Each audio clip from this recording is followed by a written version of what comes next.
ನಮಸ್ಕಾರ ರೀ ಎಲ್ಲರಿಗೂ. ಇದು ಸೋಮವಾರದ ಈವ್ನಿಂಗ್ ಮಿನಿ ವ್ಲಾಗ್. ಸಂಜೆ ಮುಂದೆ ನಮ್ಮ ಮನೆಯವರು ಕೆಲಸದಿಂದ ಬರಬೇಕಾದ್ರೆ ಸಾನ್ವಿಗೆ ಪಾನಿಪುರಿ ತೊಗೊಂಡು ಬಂದಿದ್ರು. ಸ್ನಿಗ್ಧ, ಸಾನ್ವಿ, ನಾನು ಎಲ್ಲರೂ ತಿಂದೀವಿ.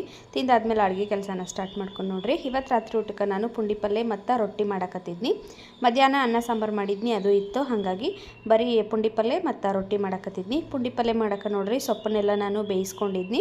ಒಂದು ವಿಷಲ್ ಕೂಗಿಸ್ಕೊಂಡಿದ್ನಷ್ಟ. ಅದಕ್ಕೆ ಒಂದು ಅರ್ಧ ಬೌಲಷ್ಟು ಸಣ್ಣ ರವೆ ಹಾಕಿ ಚಂದಾಗ ಮಿಕ್ಸ್ ಮಾಡಿಕೊಂಡು ಒಂಚೂರು ಅರಿಶಿನ, ರುಚಿಗೆ ತಕ್ಕಷ್ಟು ಉಪ್ಪು, ಜೀರಿಗೆ, ಬೆಳ್ಳುಳ್ಳಿ ಮತ್ತು ಸ್ವಲ್ಪ ಎಣ್ಣೆ ಹಾಕಿ ಒಂದೆರಡು ನಿಮಿಷ ಮುಚ್ಚಳ ಮುಚ್ಚಿ ಬೇಯಿಸ್ಕೊಂಡು ನಂತರ ನೋಡ್ರಿ ಈ ರೀತಿ ನಾವು ಮಿಕ್ಸ್ ಮಾಡ್ಕೊಂಡ್ರೆ ಪುಂಡಿ ಪಲ್ಯ ರೆಡಿ ಆಯಿತು. ಆಮೇಲೆ ಬೆಣ್ಣೆಯನ್ನು ಕಡ್ದಿಟ್ಟಿದ್ನಿ ಫ್ರಿಜ್ ಒಳಗೆ, ಅದನ್ನು ನಾನು ತುಪ್ಪ ಕಾಯಿಸಿರಾತಂತೇಳಿ ತುಪ್ಪ ಕಾಯಿಸಾಕಿಟ್ಟು ಇವಾಗ ಬಿಸಿ ಬಿಸಿ ರೊಟ್ಟಿ ಮಾಡಕತ್ತೀನಿ ನೋಡ್ರಿ. ಮಧ್ಯಾಹ್ನದ ಹೊತ್ತು ಜಾಸ್ತಿ ಊಟ ಸೇರಂಗಿಲ್ಲ ಅಂತೇಳಿ ಇವಾಗ ನಾನು ರಾತ್ರಿ ಹೊತ್ತನ ರೊಟ್ಟಿ ಮಾಡಿರ್ತೀನಿ. ರಾತ್ರಿ ಊಟಕ್ಕೆ ನೋಡ್ರಿ ಪುಂಡಿ ಪಲ್ಯ ರೊಟ್ಟಿ ರೆಡಿ ಆಯಿತು. ಹಂಗೆ ಊಟ ಮಾಡಿ ವಾಕಿಂಗ್ ಮಾಡ್ಕೊಂಡು ಬಂದು ಇವಾಗ ನಮ್ಮ ಮನೆಯವರು ಸಾನ್ವಿ ಬಾಗಿಲು ತೊಳೆಯಕತ್ತಾರು.